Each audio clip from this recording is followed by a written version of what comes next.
बड़े चिंता में, बड़े दुख में बैठे थे। शिष्यों ने कहा, बाबा क्यों दुखी हैं?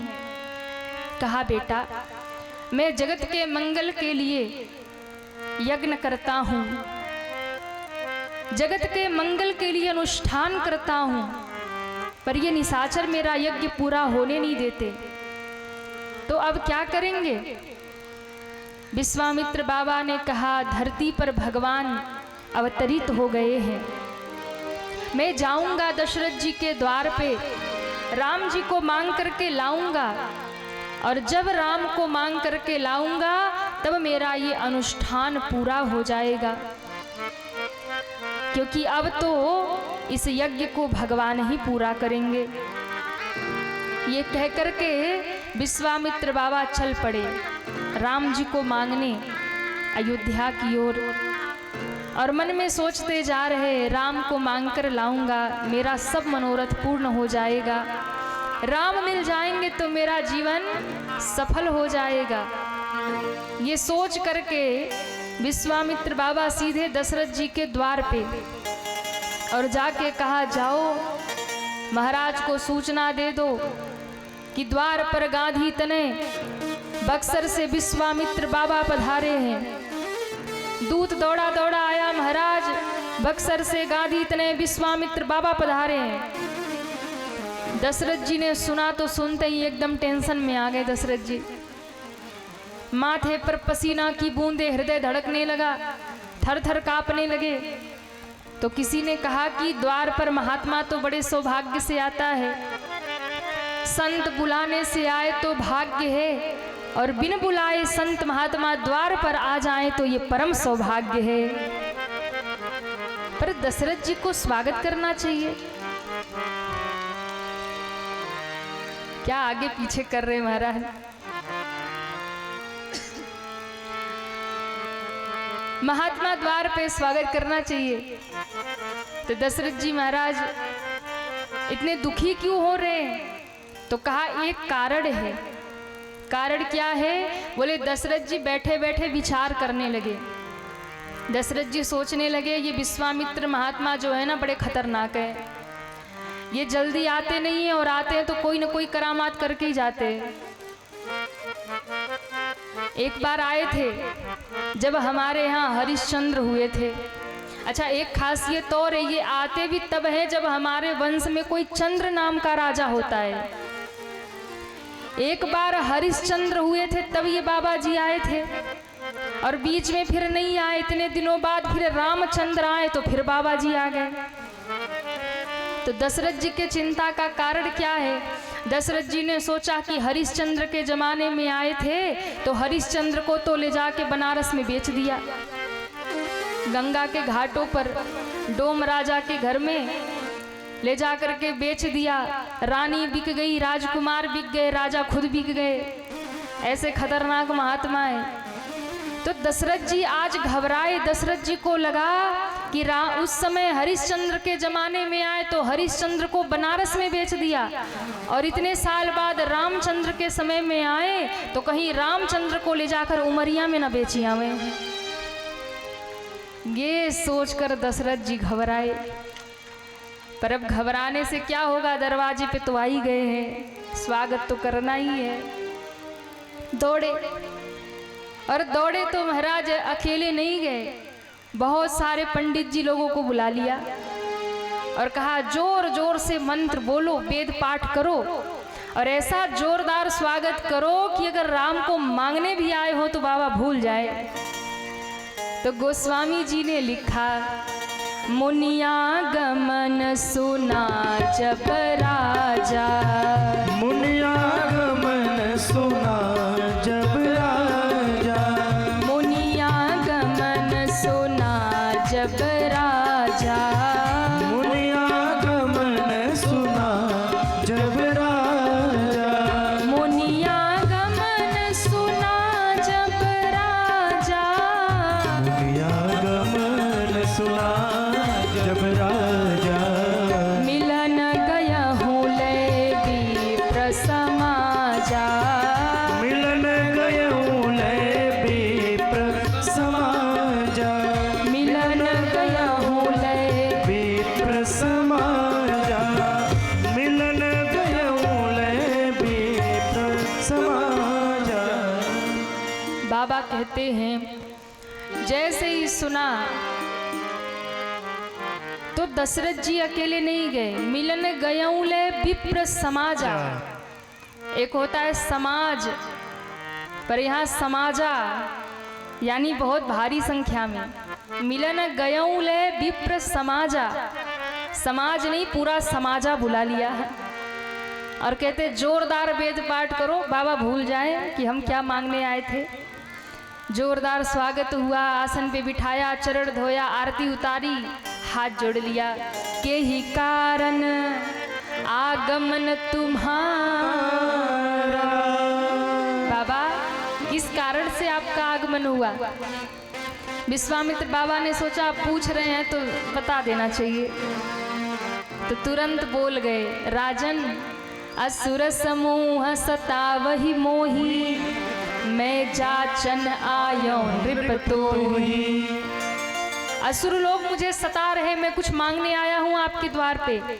दशरथ जी को लगा कि कहेंगे सेना दे दो, सैनिक दे दो, सैन्य बल दे दो, या खुद चलो रक्षा करो, युद्ध करो। पर बाबा ने तो पूरा सिक्का ही पलट दिया। बाबा ने कहा मांगने तो आया हूँ पर सेना नहीं। राजन आपसे तो कुछ और ही चाहिए। क्या चाहिए?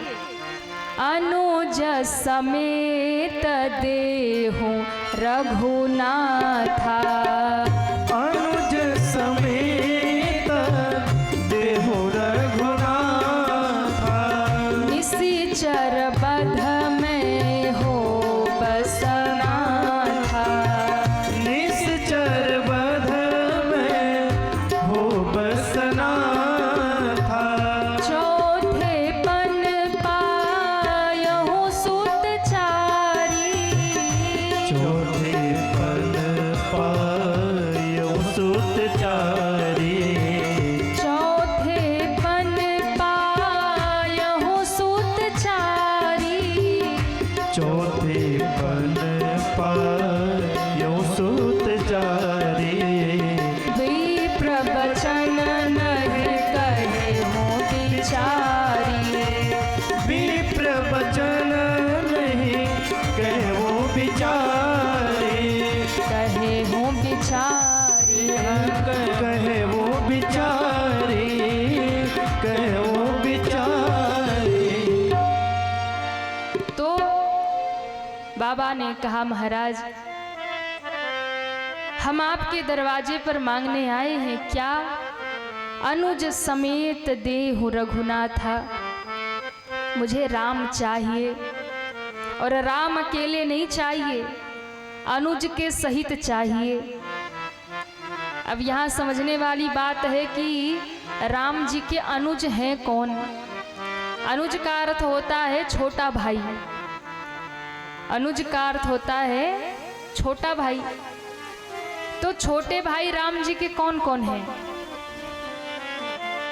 कहिए ना। भरत जी, लक्ष्मण जी और शत्रुघ्न जी। तो अब यहाँ पर कहा अनुज सहित, अनुज समेत देहु रघुनाथा। तो क्या विश्वामित्र बाबा चारों को मांग रहे हैं? राम जी तो चाहिए पर अकेले नहीं, अनुज सहित। तो अनुज में तो 3 हैं, पर बाबा कहना चाहते हैं भले ही 3 हैं पर 3 नहीं चाहिए, 1 चाहिए। अनुज तो चाहिए पर 1 चाहिए, और उसमें भी ना तो भरत चाहिए ना तो शत्रुघ्न चाहिए, राम के साथ तो लक्ष्मण चाहिए। क्यों? क्योंकि निशाचरों का वध करना है। निश्चर वध में हो बसना था। बाबा की लेखनी बड़ी गहरी है महाराज।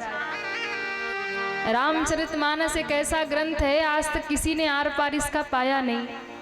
बड़े बड़े लोग रिसर्च कर रहे हैं, एक एक शब्द में न जाने कितने रहस्य छिपे, एक एक भाव में न जाने कितनी बातें छिपी है। तो विश्वामित्र बाबा कह रहे हैं कि अनुज समेत देहु रघुनाथा, अनुज के साथ में राम चाहिए। और आगे संकेत करते निश्चर वध में हो बसना था, निश्चर का वध करवाना है। इसलिए राम के साथ ना तो भरत चाहिए, ना तो शत्रुघ्न चाहिए, लक्ष्मण ही चाहिए। अब समस्या ये है कि अनुज तीनों हैं, तो क्या तीनों को देना है? बोले नहीं, केवल एक को देना है। तो उसमें भी लक्ष्मण ही क्यों? अच्छा सोचिए, अगर लक्ष्मण जी को स्पष्ट कह देते तो भरत जी कहते कि हम वीर नहीं हैं क्या, हम राक्षसों को मार नहीं सकते।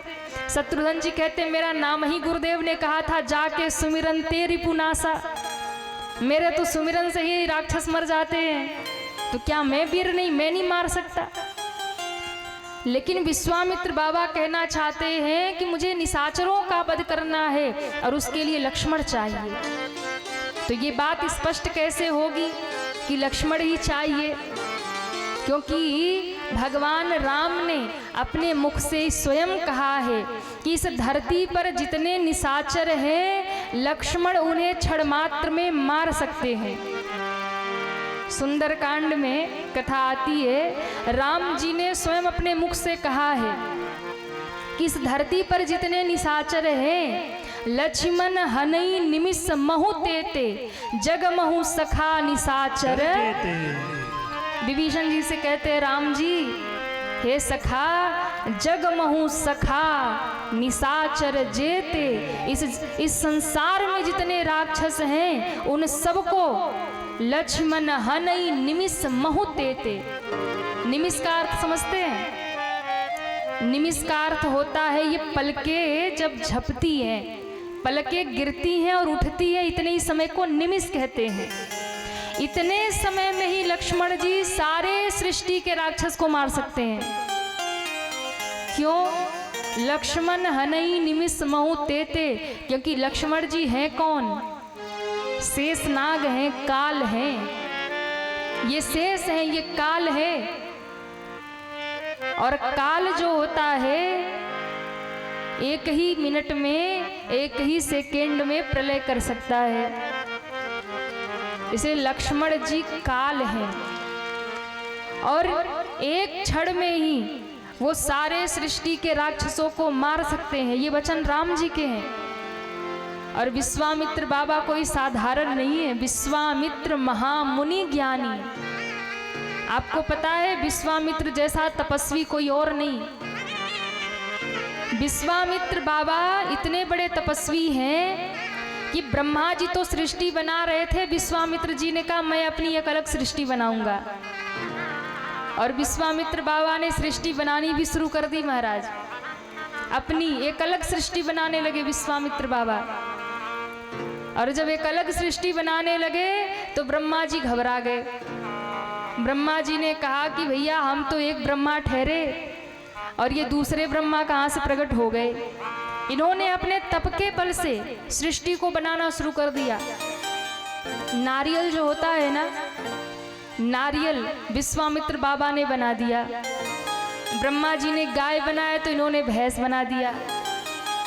ये ब्रह्मा जी की सृष्टि में नहीं है, ये विश्वामित्र के तपोबल की सृष्टि है महाराज। इन्होंने अपने तपोबल से एक स्वर्ग का भी निर्माण करना शुरू कर दिया। सारे देवताओं में हाहाकार मच गया।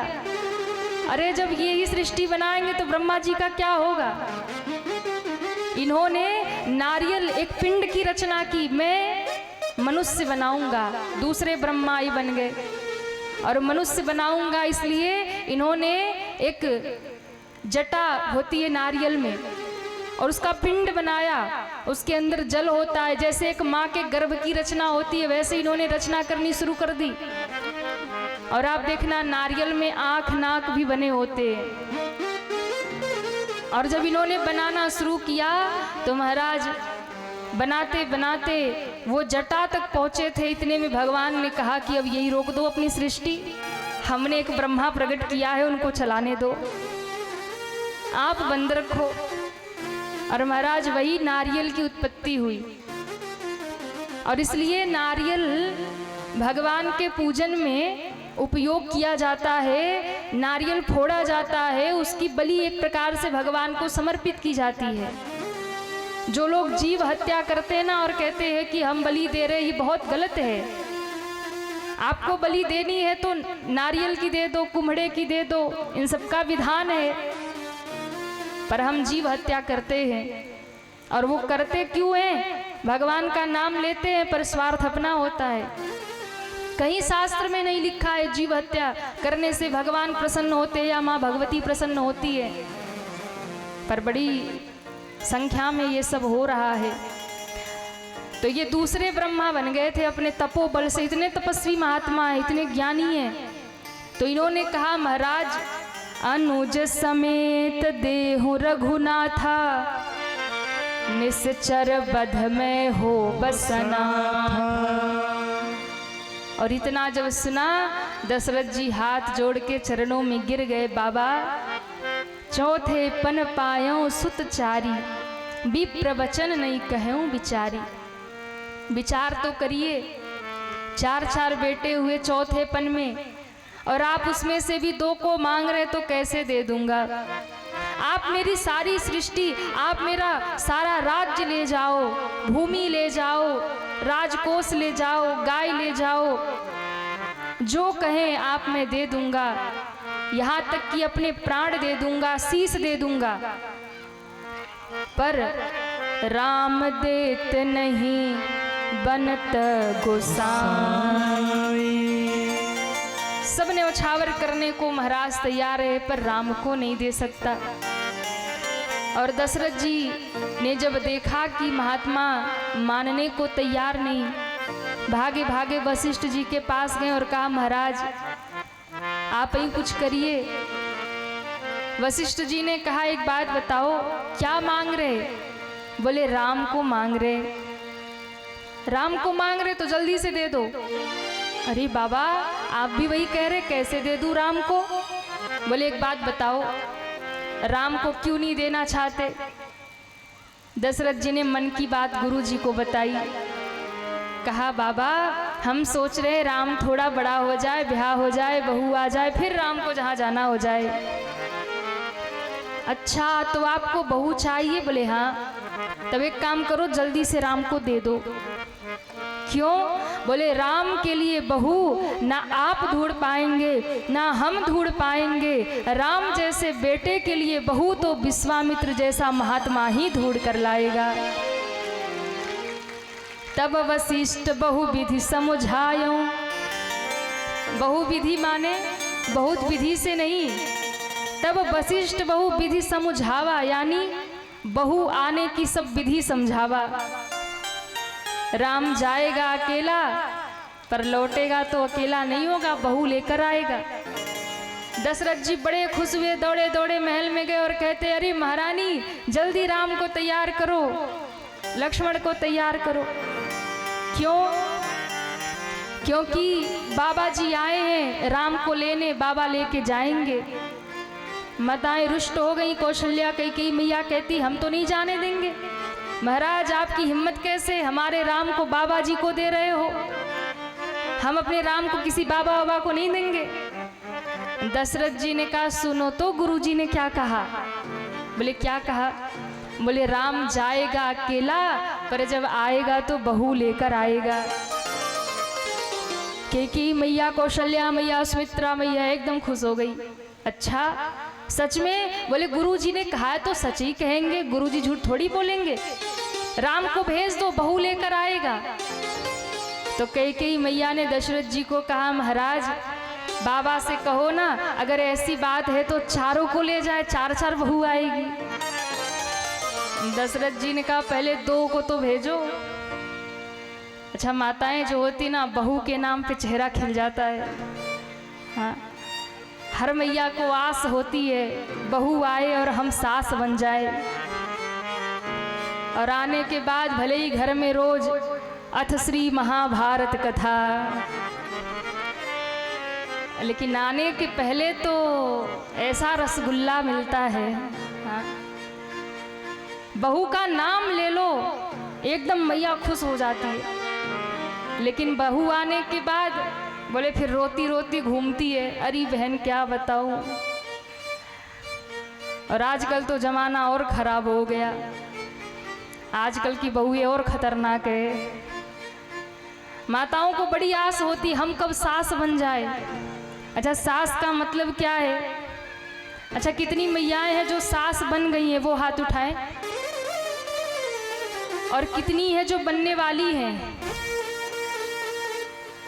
हाँ देखो, उनके चेहरे की खुशी अलग है जो बनने वाली है, और जो बन गई है वो बेचारी गुमसुम बैठी है।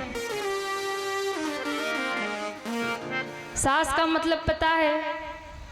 अरे कहिए ना, नहीं पता है कि नहीं? बता दें कि रहने दें? हाँ, अब अपने मतलब की बात है। बताओ महाराज, बताओ बताओ। एक महात्मा कह रहे थे, सै आस जिसे बड़ी आस हो वही है। हाँ, जिसे बड़ी आस हो वही है। आस क्या है? बोले बहू आएगी तो पाँव दबाएगी, बहू आएगी तो सेवा करेगी, चरण दबाएगी। अच्छा देखो, पाँव दुखे या ना दुखे, बहू से सेवा करवाने में मजा बहुत आता है। हाँ, तो माताओं को बड़ी आस होती है, बहू आएगी तो पाँव दबाएगी, सेवा करेगी। पर सावधान मैयाओं, आजकल की बहू पाँव नहीं दबाती, गला ना दबाए तो दिवाली मनाओ। बड़े खुश हो रहे, इधर भी ऐसा मामला है क्या? होगा भी तो महाराज बताएं कैसे? बगल में बैठी जो है, हर जगह का यही मामला है। तो बोले बहू आने की खुशी माताओं की अलग होती है। आने के बाद चाहे जो हो, पर आजकल बहुएं खतरनाक होती है। पहले की सासुएं खतरनाक होती थी। पहले बहू सोचती थी, हे भगवान कुछ हो ना हो पर सासू ठीक ठाक हो, क्योंकि पहले की सासू एक खतरनाक होती थी महाराज, बहू को चैन ना लेने दे। बोले सास कौन? जो बहू को सास ना लेने दे, वही सास पहले की। और आजकल बोले आजकल सासुएं मनाती है, हे भगवान कुछ हो ना हो बहू अच्छी मिल जाए, क्योंकि बहुएं खतरनाक हो गई। पर हर जगह ऐसा नहीं है, ये तो हम अपने उधर की बात कर रहे हैं, यहाँ के लोग अच्छे हैं। तो मामला खतरनाक है, पर जो भी हो एक बार आनंद तो सबको आता है। तो कौशल्या मैया कहने लगी, पहले 2 को भेजते, 2 बाद में जाएंगे। राम लक्ष्मण को तैयार कर दिया, गुरु जी को सौंप दिया। और देखिए गुरु के कृपा से विश्वामित्र बाबा ने कहा, अरे जिस यज्ञ की कृपा से तुम्हारे घर में एक बेटा नहीं था और 4-4 बेटे आ गए, आज उस यज्ञ की रक्षा के लिए 2 बेटों का दान नहीं कर सकते? आज वही यज्ञ संकट में है जिस यज्ञ से तुम्हें 4 बेटे मिले हैं। तब राम लक्ष्मण को सौंप दिया। और देखिए राम लक्ष्मण को तो लेकर गए, पर संत को यदि 2 बेटों को दिया था सेवा में, तो कृपा क्या बरसी? तो कहा कृपा इतनी गुरु की बरसी कि महाराज दशरथ जी का पूरा घर आंगन भर गया। स्वयं लक्ष्मी माँ जानकी ही बहू बन करके आंगन में आ गई। सीता उर्मिला मांडवी सुतकीर्ति जैसी 4-4 बहुएं आंगन में आ गई। घर धन धान्य से भर गया। और ये कब हुआ? गुरु की कृपा से। और ध्यान रखिएगा, सीता जी भक्ति हैं, सीता जी भक्ति हैं। और भक्ति तब ही प्राप्त होगी जब आप अपने आप को गुरु को समर्पित कर देंगे। जब दशरथ जी ने गुरु को अपने आप को समर्पित किया, गुरु के कहे मार्ग पर चले, तब उनके जीवन में स्वयं भक्ति महारानी बहू बनकर के आ गई आंगन में। विचार करिएगा, जीवन में गुरु बनाना क्यों जरूरी है?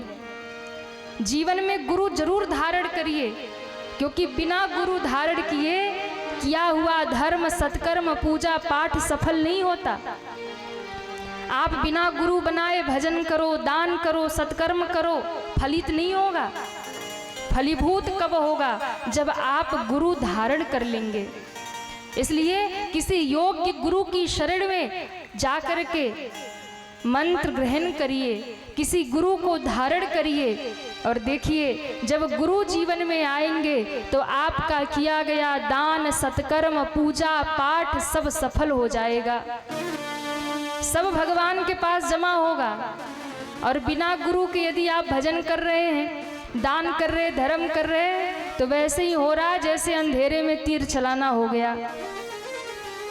बंदूक होता है ना, दिखाया आप लोगों ने। बंदूक में गोली भर दी जाती है और बंदूक में गोली भर के यदि चला दिया तो सामने वाला का राम नाम सत्य हो गया। और वही गोली बंदूक से निकालो और हाथ से खींच के मारो तो असर करेगी? अरे कहिए ना, हाथ से खींच के मारो और आपको भैया ये वही गोली है जिसके लगते लोग पधार जाते हैं, फिर असर क्यों नहीं कर रही? तो ध्यान रखना, गोली तो वही है पर असर इसलिए नहीं कर रही क्योंकि खुद से फेंक रहे। और उसका असर देखना है तो बंदूक में डालो और सामने वाले पे चलाओ, फिर असर दिखाएगी। तो ये हम उदाहरण दे रहे हैं, सच में मत करना। हाँ, पता चले करके कहना देवी जी कह गई थी।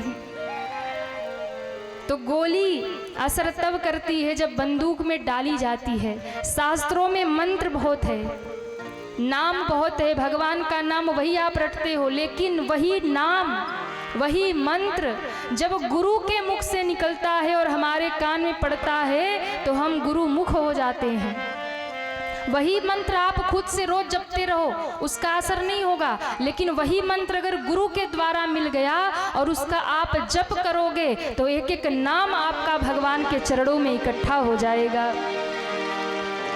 गुरु धारण करने के बाद एक एक किया गया धर्म सत्कर्म आपका सार्थक हो जाएगा।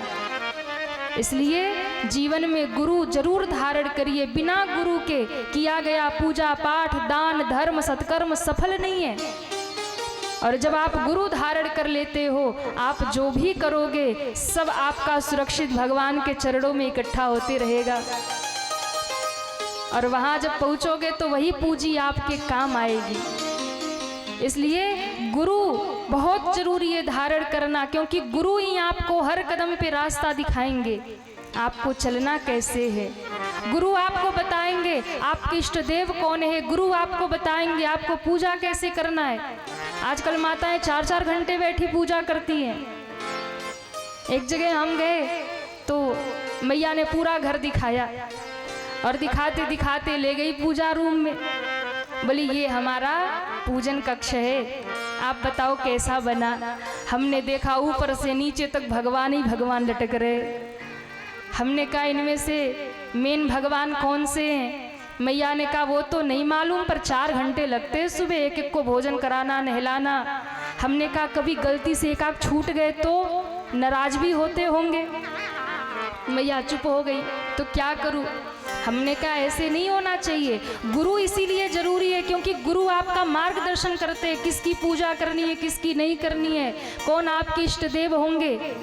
और जीवन में यदि आगे बढ़ना है तो एक गुरु जो आपको एक मंत्र होना चाहिए, एक माला होनी चाहिए, एक इष्ट होने चाहिए। पर आजकल लोगों की आदत है जिस भी तीर्थ में जाएंगे एक भगवान उठा लाएंगे और टांग देंगे। जहाँ गए वहीं से एक भगवान उठा लाए।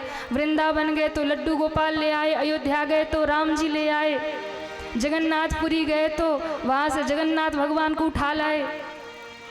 अब पता ही नहीं है कि पूजा किसकी करनी है, सबकी किए जा रहे, 4 घंटा लग रहे। इसलिए गुरु आपको एक इष्ट देता है, वो आपको बताएंगे क्या मंत्र जपना है,